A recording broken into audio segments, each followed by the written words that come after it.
berburu barang di pengepul rongsokan. Kenapa enggak? Banyak kok barang yang bisa didaur ulang. Seperti botol-botol kaca ini. Meskipun bekas, botol ini tampak masih bagus. Masih bisa dipakai untuk wadah kecap abal-abal.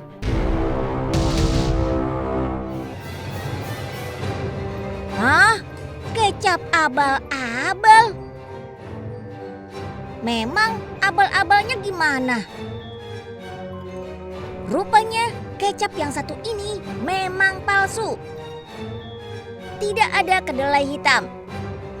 Apalagi proses fermentasi. Kalau kedelai hitam kan harganya mahal, Mas. Kalau pakai fermentasi nggak sehari jadi, Mas, harus berhari-hari. Oknum ini justru menggunakan kedelai biasa dan pewarna tekstil. Pewarna tekstil, Mas, biar warnanya bagus. Agar tampak terlihat seperti kecap asli, pembuat kecap juga menambahkan beberapa bahan kimia yang tidak layak untuk dikonsumsi. Baru kemudian kecap palsu ini dituang ke dalam botol.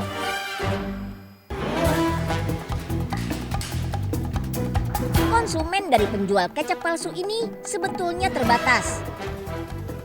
Namun, waspada wajib hukumnya. Berikut tips-tips mengenali kecap palsu. Cara membedakan kecap palsu bisa kita lihat dari izin edarnya. Apakah sudah berlabel Badan Pengawas Obat dan Makanan alias BPOM atau tidak?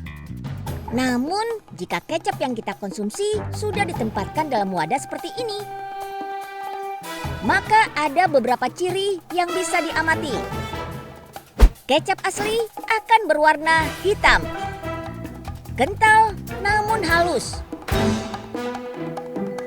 Aroma kedelai dengan manis yang khas.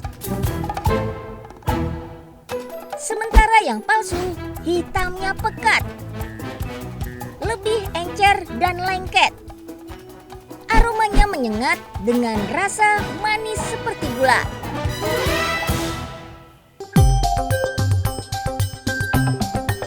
Kecap memang identik dengan yang manis-manis. Padahal ada juga varian kecap sambal.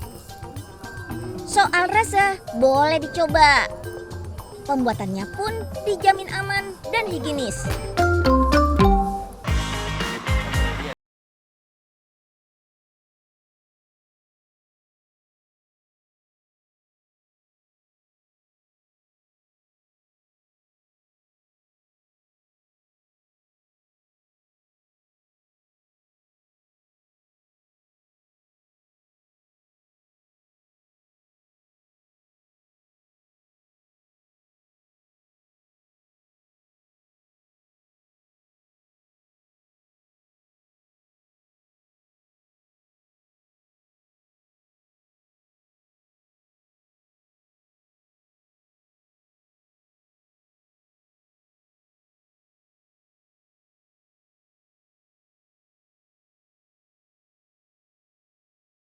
Tambah kecap biar makin sedap.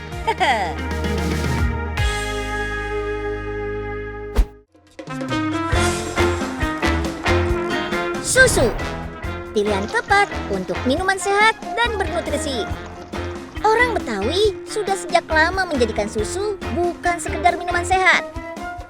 Digunakan sebagai campuran kuah untuk soto Betawi. Tiap daerah punya soto dengan ciri khas masing-masing. Seperti kuah bening atau kuah bersantan. Jadi itu sebenarnya soto Betawi zaman dulu tuh kakek emang murni santan. Kemudian pas lagi rame banget, untuk meres santan kan nggak memungkinkan. Akhirnya kakek nambahin ini nih, si susu sapi ini. Nah ternyata pas udah dicampurin sama susu, si santan dicampur sama susu ini, rasanya tuh makin gurih dan tamu makin suka. Nah itulah ciri khas soto Ma'ruf yang berbeda dari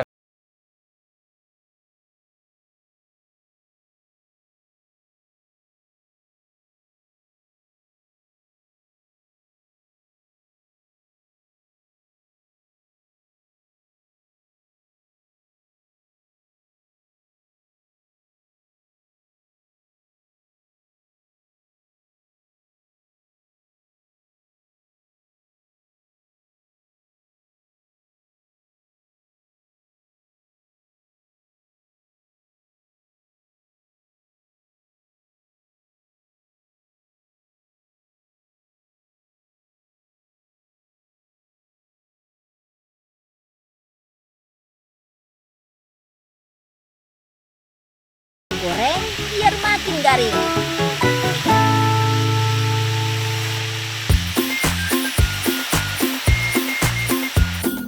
Perpaduan jeroan dan daging khas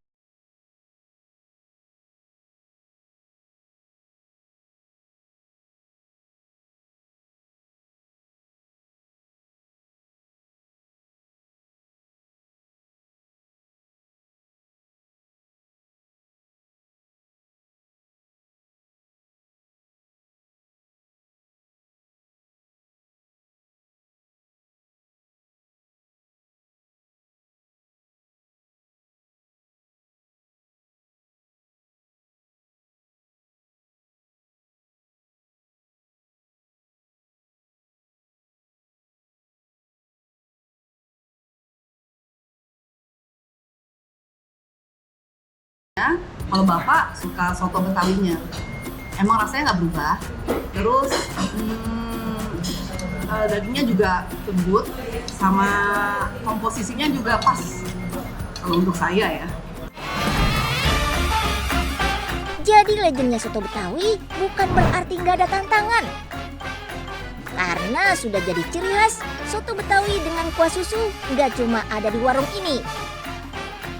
Makin banyak makanan modern di Jakarta. Dan penggemar soto Betawi didominasi orang tua yang kurang paham teknologi pemesanan makanan secara online. Kami berkomitmen untuk menjaga kualitas rasa dari dulu sampai sekarang tidak pernah berubah dan melestarikan budaya Betawi melalui makanan. Variasi menu juga ditambah supaya pengunjung punya pilihan. Sate daging sapi dan kambing. Serta laksa Betawi dengan kuah kuning yang juga jadi primadona. Zaman boleh berubah, pilihan boleh makin banyak. Namun kuliner original dan legendaris masih tetap jadi idola. Gak cuma soal cita rasa, tapi juga soal kenangan. Makanan kekinian emang udah mulai banyak di mana-mana, tapi makanan legendaris bukan untuk dibandingin, jelas untuk dinikmatin.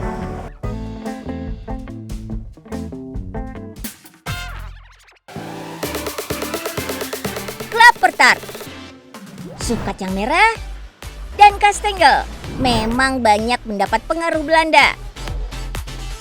Makanan-makanan ini sudah akrab di telinga kita.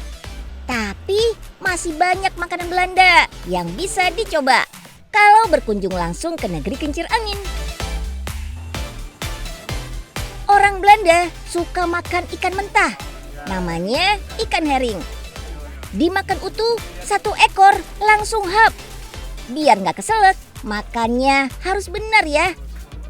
Ikan herring harus digantung vertikal dengan bagian kepala di bawah. Bisa dimakan utuh, bisa disantap dalam bentuk potongan. Buat isian roti juga boleh.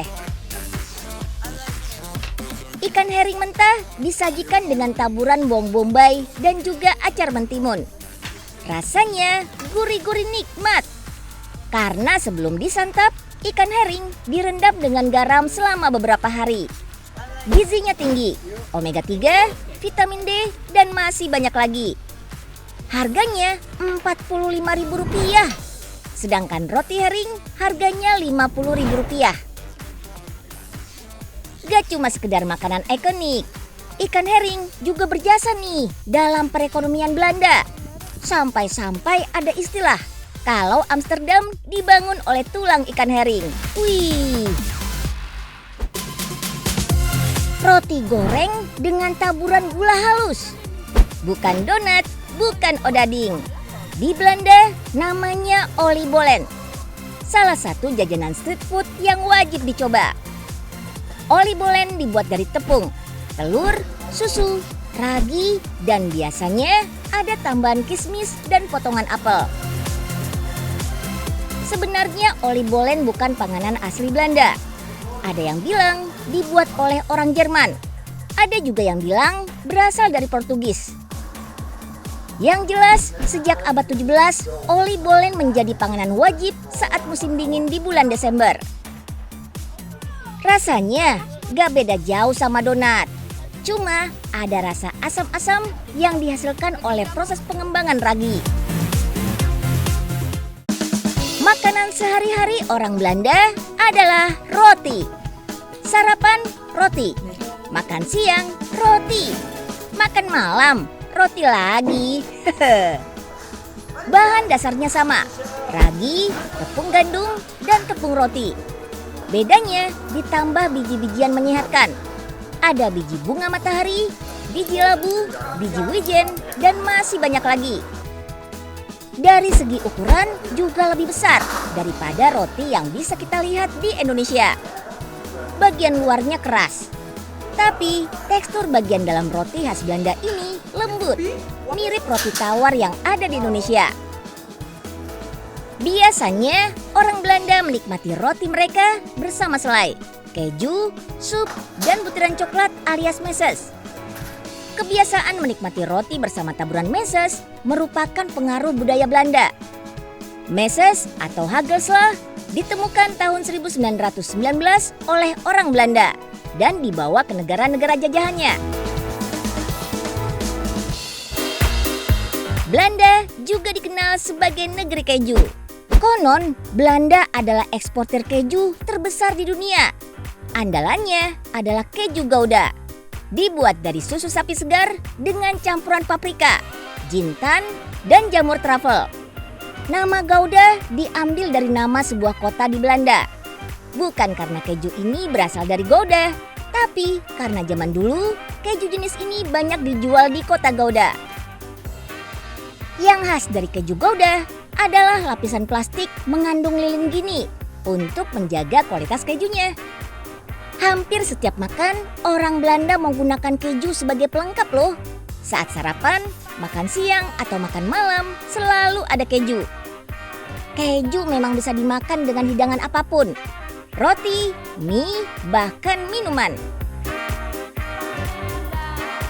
Coklat buatan Belanda dikenal sebagai salah satu olahan coklat terbaik di dunia loh. Di sini ada lebih dari 50 jenis coklat. Kreasi coklat padat semakin beragam. Seperti coklat cranberry ini nih. Potongan coklat padat akan dicelup ke coklat putih. Kemudian ditaburi dengan cranberry. Cranberry digunakan sebagai topping. Karena buah ini punya banyak manfaat yang baik untuk tubuh. Salah satunya bagus untuk meningkatkan antioksidan dalam darah. Jika dikonsumsi secara rutin, cranberry mampu menurunkan kolesterol jahat dalam tubuh. Selain coklat cranberry, ada varian walnut, marsipan, wijen, dan masih banyak lagi.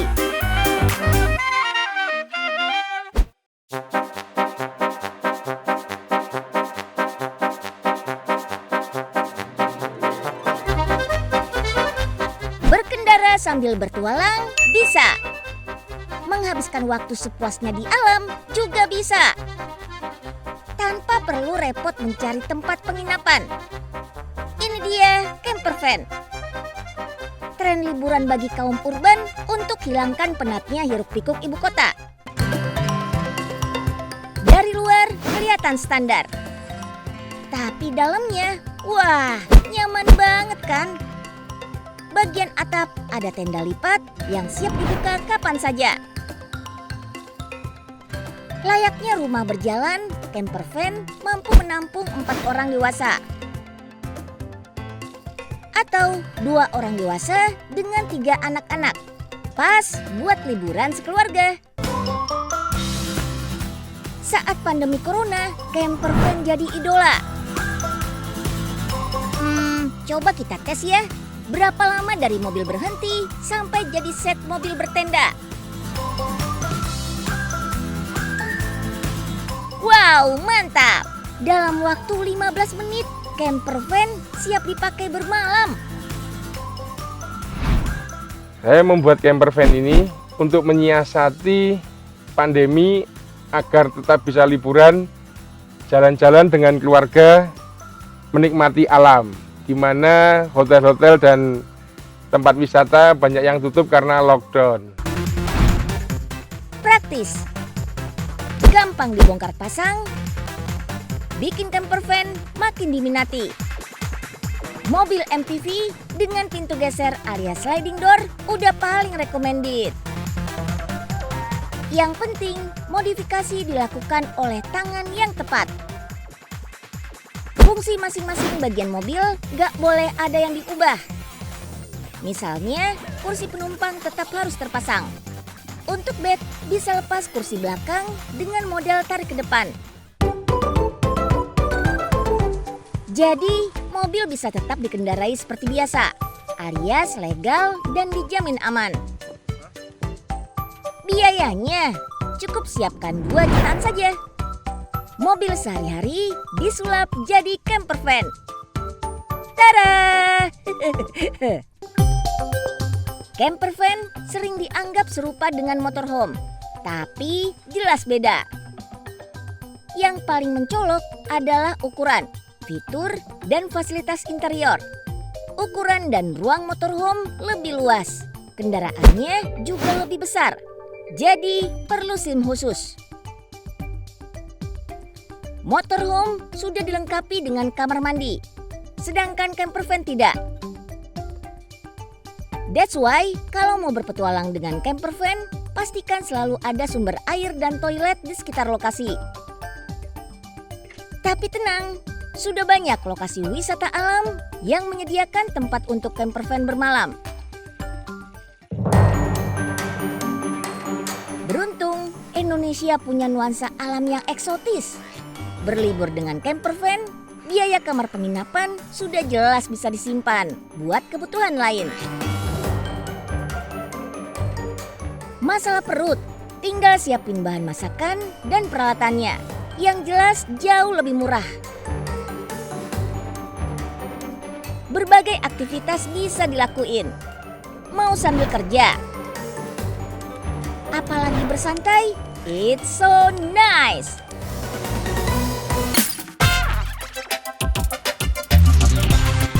Menikmati hidangan legend hingga kudapan khas negeri kincir angin sudah tersaji semua di tayangan hari ini. Ada juga jalan-jalan dengan bermalam di mobil sendiri.